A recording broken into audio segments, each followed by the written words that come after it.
তো guys, gas ধরিয়ে ফেলেছি, তোমরা দেখতেই পাচ্ছ। এবারে আমি আগে পাঁপড়টা ভেজে নেব। তোমাদের বলেছিলাম যেহেতু ছোটো ছোটো করে পাঁপড় মানে কেটে রেখেছি, ভেঙে রেখেছি, যেটা ভাজলে পরে বড় বড় হয়ে যায়। তোমাদের আমি দেখাচ্ছি।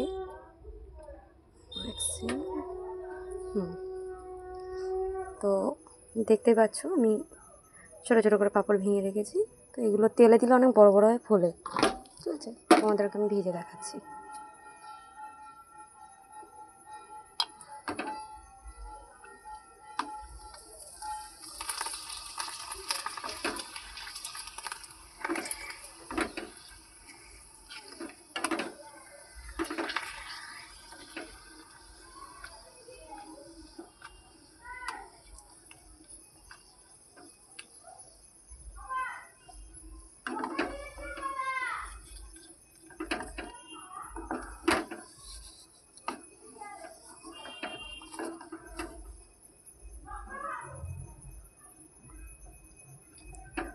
দেখতে পাচ্ছ কত বড় বড় হয়েছে, মানে ঠিক আছে অতটুকুই।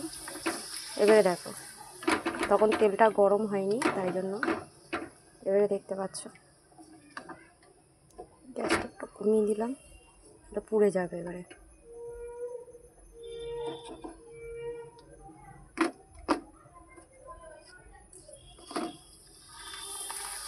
তো এইভাবে সবগুলো আমি ভেজে নেবো পাঁপড়গুলো।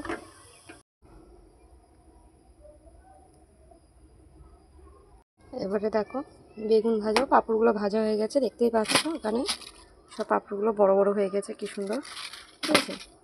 এবারে বেগুনটা ভেজে নেবো। আমার এগুলোতে খুব ভয় লাগে।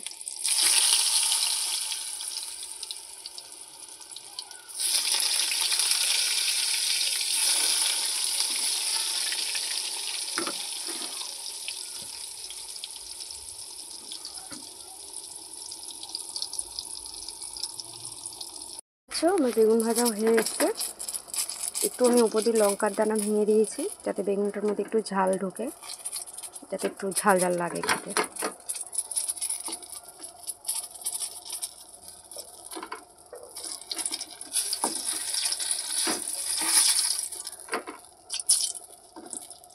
আমার এই একটা তেলেই রান্না হয়ে যাবে, বেশি তেল আমি ব্যবহার করব না।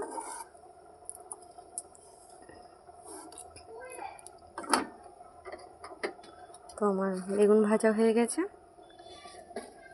এবার আমি উচ্ছেগুলোকে ভেজে নেব। সবজির জন্য কেটে রাখা যে উচ্ছেগুলো, ওটা একটু নুন মাখিয়ে রেখেছিলাম, যাতে নুনটা ঢুকে যায় উচ্ছেতে এবং তিতো না লাগে। উচ্ছেগুলো ভেজে নেব।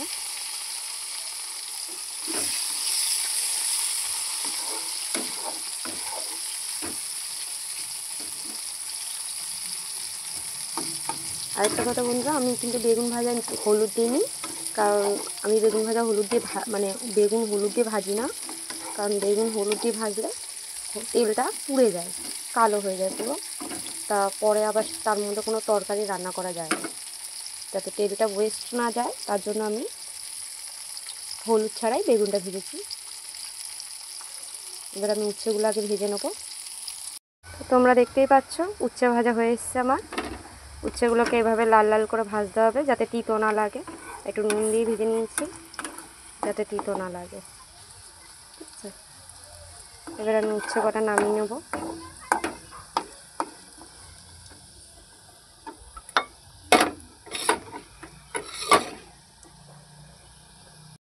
তোমরা দেখতে পাচ্ছ হয়ে গেছে আমার উচ্ছেটা, লাল লাল করে এভাবে ভেজে নামিয়ে নিয়েছি, ঠিক আছে।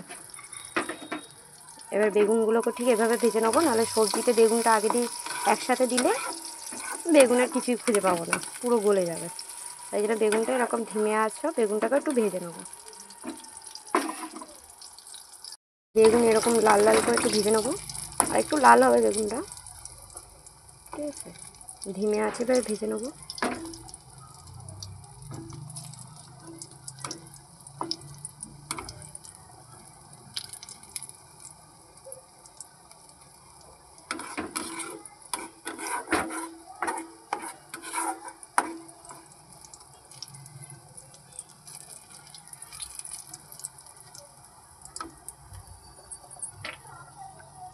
দেখতে পাচ্ছ আমার বেগুন ভাজা হয়ে গেছে।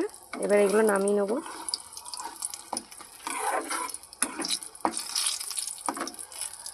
আমার বেগুনগুলো নামিয়ে নিয়েছি, মানে বেগুন ভাজাগুলো নামিয়ে নিয়েছি। এবারে আমি তেলে দিয়ে দেবো অল্প একটু পাঁচফোড়ন, একটুখানি পাঁচফোড়ন, আর একটা ছোট্ট পেঁয়াজ কুচি রেখেছিলাম সেটা দিয়ে দিলাম। এটা একটু ভাজবো পেঁয়াজটা। তো তোমরা দেখতেই পাচ্ছ আমি কিন্তু আর তেল ব্যবহার করিনি, ওই একেবারেই যা তেল দিয়েছিলাম সেই তেলেই আমি সমস্ত রান্নাটা সারছি।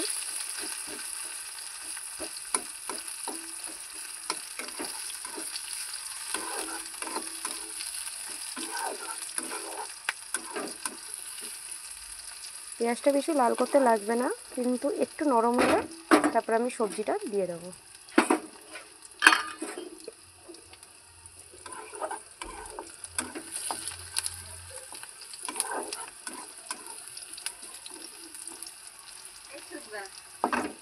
দেখতে পাচ্ছ আমার পেঁয়াজ লাল হয়ে গেছে, ঠিক আছে, বেশি লাল করিনি, হালকা ব্রাউন কালার করেছি। এবারে আমি কেটে রাখা এই ডাঁটা আলু দিয়ে দেবো। একটু নেড়ে চেড়ে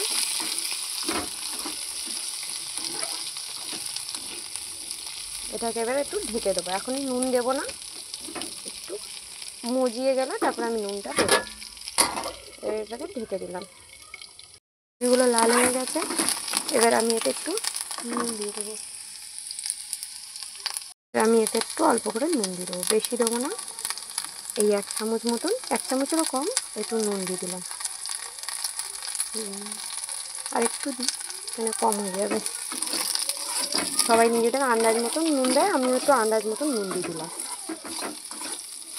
এবারে এতে একটু হলুদ দেবো।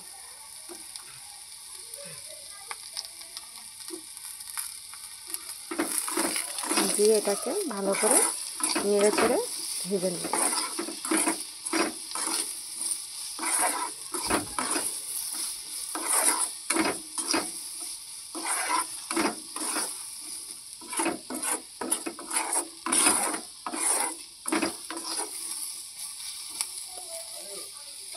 ভালো করে নেড়ে নিলাম।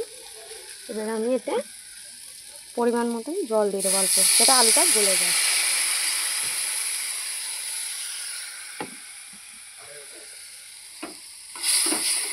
এবার আলুটা গলে গেলে তারপরে বেগুন আর উচ্ছেটা দিয়ে দেবো।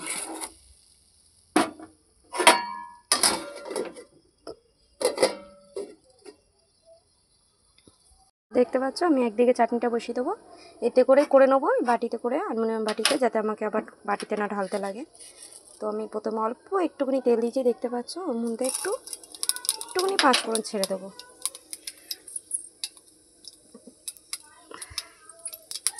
তো আমার কেটে রাখা, গ্যাসটা বন্ধ করে দিলাম, নাহলে ইয়ে হয়ে যাবে।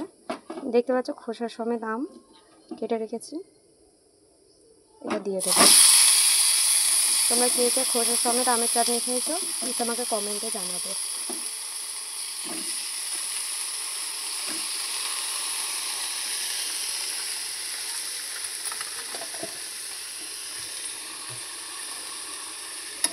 একটু নেড়ে দেবো।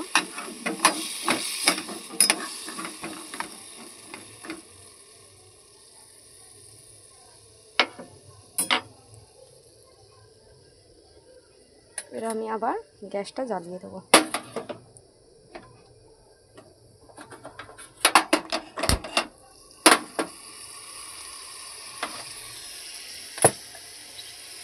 এবার আমি এতে একটু জল দিয়ে দেবো।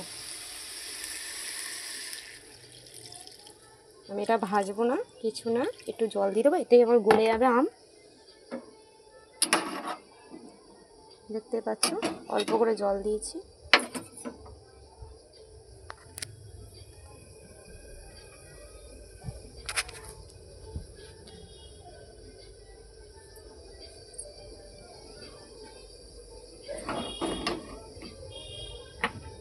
এবার আমি এতে একটু নুন দিয়ে দেবো। নুনটা পরিমাণ মতন দেবো, আন্দাজের মতন, আন্দাজে নুন দিয়ে দেবো একটু। তোমরা যে যা নিজেদের মতন নুন দিয়ে দিও।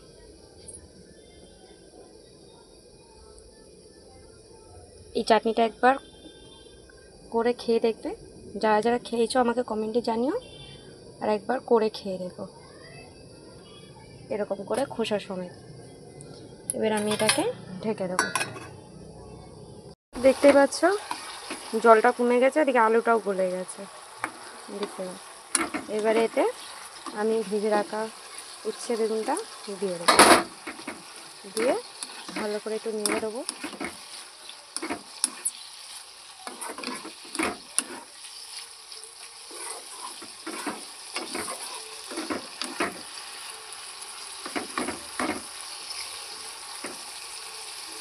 এবারে এটাকে একটু ঢেকে দেবো, যাতে উচ্ছেটা একটু যদি শক্ত ভাব থাকে সেটা গলে যায়। তো তোমরা দেখতে পাচ্ছ জলটা কমে গেছে, খুব সুন্দর করে তেলের ওপরে চলে এসছে সবজিটা। আমার সবজি মানে এটা চচ্চড়ি করা হয়ে গেছে। এটা চচ্চড়ি বলতে পারো, ভাজাও বলতে পারো, তোমরা যে যেরকম ভালো বোঝো। তো আমার এটা হয়ে গেছে।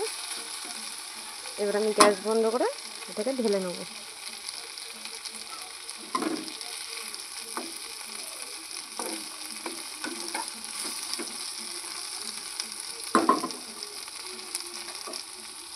দেখতে পাচ্ছ যে চাটনি আম কেটে সেদ্ধ করতে দিয়েছিলাম সেটা গলে গেছে, ঠিক আছে। একটু ভেঙে দেবো যাতে টকটা বেরোয়, মানে একটু ভিতর থেকে টক টক ভাবটা যেন চার জলেতে বেরিয়ে আসে, নালে পুরো জলটা টক লাগবে না, ফিকে লাগবে খেতে। তা আমগুলোকে আমি একটু গলিয়ে দিচ্ছি।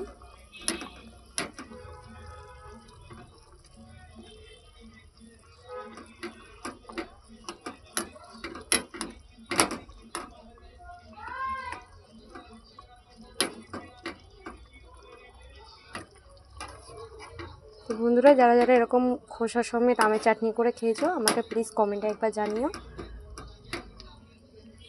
এবার আমি একটু এতে হলুদ দিয়ে দেবো। হলুদটা বেশি লাগবে না, অল্প একটু পরিমাণে দেবো যাতে একটু রঙটা হয় খালি। এটা একটু নেড়ে দেবো আমি।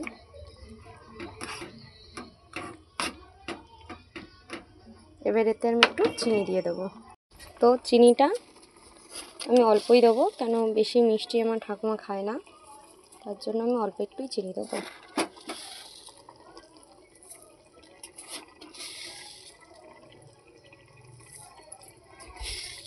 তোমরা দেখতেই পাচ্ছ অল্প অল্প চিনি তুলেছি আমি, তো আমি অল্প করে চিনিটা দিলাম।